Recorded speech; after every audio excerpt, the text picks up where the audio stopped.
हरे कृष्णा, राधे राधे। आप सभी को अहोई अष्टमी की बहुत बहुत हार्दिक शुभकामनाएं।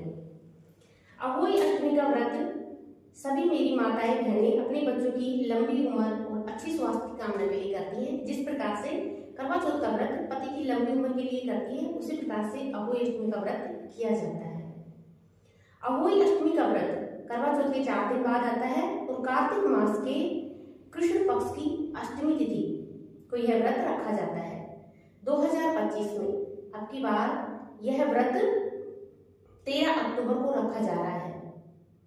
इस दिन अहोई अष्टमी का व्रत रखा जाएगा। दिन सोमवार होगा और रात को तारे देखकर ही यह व्रत खोला जाता है। करवा चौथ में चांद के दर्शन करके व्रत खोला जाता है और अहोई अष्टमी के व्रत में तारे देखकर किसी किसी के आधे दिन का व्रत होता है और किसी किसी के पूरे दिन का व्रत किया जाता है। तारों का दर्शन करके ही यह व्रत खोलती है। तो आज की वीडियो में मैं आपको बहुत ही सरल पूजा विधि बताने जा रही हूँ जो अहोई अष्टमी के व्रत के दिन हमें करनी चाहिए। तो सबसे पहले हम सुबह जल्दी उठ जाएंगे और नहा धोकर जिस जगह हमें चौकी लगानी है वहां पर साफ सफाई कर लेंगे। साफ सफाई करके हमें एक चौकी लेनी है। इस प्रकार से चौकी लगा ले और चौकी पर हमें लाल रंग का कपड़ा बिछाना है। इस प्रकार से लाल रंग का कपड़ा बिछा दे और इस पर हमें अनाज लेना है। गेहूं, बाजरा जो भी आपके पास हो वो ले लीजिए और अनाज का आसन देकर इस प्रकार से या तो आप ढेरी बना दें या फिर इस प्रकार से आसन दे दें। आसन देकर अहोई माता का कैलेंडर हो या फिर इस प्रकार से फोटो हो तो आप वो भी लगा सकते हैं। नहीं तो दीवार पर गेरू से अहोई माता की फोटो बनाई जाती है, मिट्टी से, गेरू से, आप वो भी बना सकते हैं। अगर वो नहीं बनाई जा रही है तो आपके पास इस प्रकार से फोटो या कैलेंडर हो तो आप उससे भी माता की पूजा कर सकते हैं। अगर आपके पास फोटो है तो इस प्रकार से दानों का आसन देकर माता की फोटो को विराजमान करें। इसके बाद में अगर आप गणेश जी को विराजित करना चाहते हैं तो उस दानों का आसन देके गणपति जी को भी विराजित करें। और इसके बाद में हमें अहोई अष्टमी व्रत में पूजे जाने वाले सबसे महत्वपूर्ण चीज है कलश। इसमें हमें 2 कलश लेने होते हैं, दोनों मिट्टी के लेने होते हैं। अगर कहीं कहीं पर एक धातु का लेते हैं, एक मिट्टी का लेते हैं। अगर आप धातु का लेना चाहते हैं तो धातु का ले सकते हैं, मिट्टी का लेते हैं तो मिट्टी का भी ले सकते हैं। हाँ, हमारे यहाँ पे दोनों मिट्टी के लेते हैं।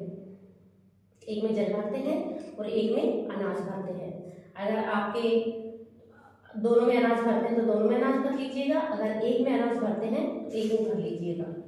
इस प्रकार से कलश को 2 गढ़ बनाकर यहाँ रख दीजिए। चौकी के ऊपर इनको भी स्थापित कर दें और जल से और अनाज से भर दें। इसके बाद में हमें लेना है कलावा। कलावा एक वस्त्र स्वरूप हमें पहनाना है माता को और गणपति जी को पहना देंगे सबसे पहले और अहोई माता को इस प्रकार से कलश के कंठ पर मोली बांध दें। अब हमें क्या करना है, इसके बाद में जो साहू माता की ये माला होती है, लगभग सभी के घरों में होती है। अगर ये माला हो तो पूजन में जरूर रखें, इसकी पूजा जरूर करें। जो हमने ये 2 गढ़ रखी है इसके ऊपर इस माता की माला को ऐसे पहना दें और इसका भी जरूर से पूजन करें। इस दिन अहोई माता का पूजन किया जाता है, तो अहोई माता का पूजन भी जरूर से करें। और इसके ये ढककर इसके ऊपर आप जो भी मीठा लेकर आए हैं वो रख दें। गुलगुले वगैरह, बतासे, हल्दी का तिलक लगा दें गणेश जी को, माता को और जो अपनी ये कलश भरे हैं इन कलश को भी आप तिलक लगा दें। हल्दी का तिलक इस दिन ज्यादा माना जाता है कि इस दिन हल्दी का तिलक लगाया जाता है। अगर आप पास फूल हैं तो माता को फूल समर्पित कर दें और इस तो सिंघाड़ा तो जरूर ही माता के समर्पित किया जाता है। आप सिंघाड़ा लेकर जरूर आइए। और अनाज होता है जो हमें खाने सुनने के लिए चाहिएगा, अनाज जरूर से भर कर रखिए। और मीठे में भोग के लिए इस दिन पुए, गुलगुले या फिर हलवा, मीठी चीज बनाई जाती है। जो भी आप बनाएं, अगर आपने गुलगुले बनाए हैं तो आप गुलगुले भोग में रख सकते हैं। अगर गुलगुले नहीं बनाए हैं तो आप बतासे की भोग में रख सकते हैं। मीठा होना चाहिए, मीठे में चाहे कुछ भी हो, मीठे में हम प्रसाद जरूर बनाएं। और कुछ दानों का आसन देकर हमें दीपक प्रज्वलित करना है। घी सभी के तिलक करके, और तिलक करने के बाद में हमें अपनी श्रद्धा अनुसार माता को भेंट चढ़ानी है। जो भी आपकी श्रद्धा हो उसके अनुसार आप भेंट चढ़ा दें। जो ये साहू माता की ये माला होती है, ये माला जब भी हमारे बच्चे होते हैं, हर बच्चे के नाम पे इसमें 2 मोती डलवाए जाते हैं, बच्चे की शादी के नाम के और बच्चे होने के नाम पर। और इसको आज पूजन करके अगर कोई पहनना चाहता है तो इसको गले में भी पहन सकते हैं, अन्यथा जब तक ये कमोई उठाएं, ये कलश उठाएं, तब तक ये इसी के अंदर होनी चाहिए। इसी के अंदर डाल के रखें या फिर गले में धारण करके रखें। जिस दिन आप ये कलश उठाएं उसी दिन ये माला निकाल कर रखें। तो जान लीजिए कि कलश आपको किस दिन उठानी है। कलश कोई तो धनतेरस के दिन उठाता है, कोई दीपावली के दिन उठाता है, कोई भैया दूज के दिन उठाता है। तो अगर आपको पता नहीं है कि किस दिन उठाना है तो सबसे ज्यादा अच्छा दिन रहेगा कि बड़ी दीपावली वाले दिन सुबह सुबह आप ये कलश उठा दें। और जो पानी होता है, इस पानी से अपने बच्चों को, पति को नहला दें, अपने बच्चों को पिला दे, नहला दे। ऐसे अहोई माता का व्रत 2 प्रकार से किया जाता है। एक तो अहोई माता का व्रत सुबह 10-11 बजे की समथिंग जो कहानी सुनी जाती है, कहानी सुनने के बाद व्रत खोला जाता है। कहीं कहीं पर ऐसे आधा दिन का व्रत किया जाता है और कहीं कहीं पर रात को तारे निकलने के बाद तारों को अर्घ्य देकर यह व्रत खोला जाता है। तो अगर आपकी रात को अर्घ्य देकर खोलते हैं तो आप उसी प्रकार से कर लीजिएगा। अगर आप आधे दिन का करते हैं तो आप आधे दिन का कर लीजिएगा।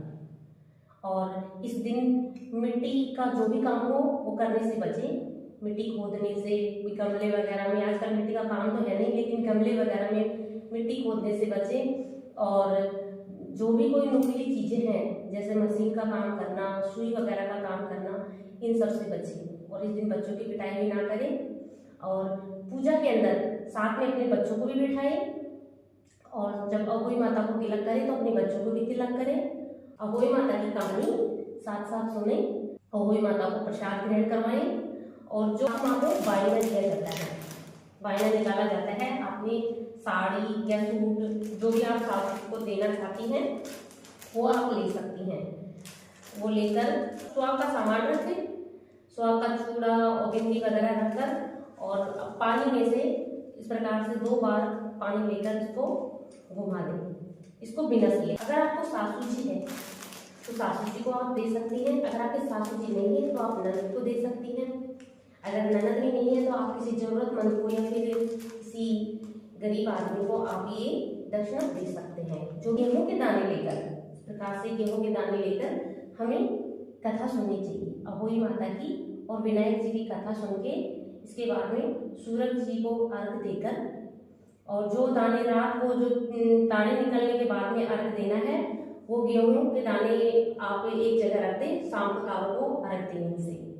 पूजा के बाद में अहोई माता से क्षमा याचना करनी चाहिए कि हे माता, अगर मेरे से कोई गलती हुई है पूजा में, अगर मेरे से कुछ छूट गया, अगर कुछ रह गया तो माता मुझे माफ करना और मेरे बच्चे को हमेशा स्वस्थ रखना और उसको हमेशा सुख समृद्धि देना। आपको जानकारी अच्छी लगी हो तो वीडियो को लाइक शेयर करें और चैनल पर नए हो तो चैनल को सब्सक्राइब कर लें और अपना सहयोग इसी प्रकार बनाए रखें।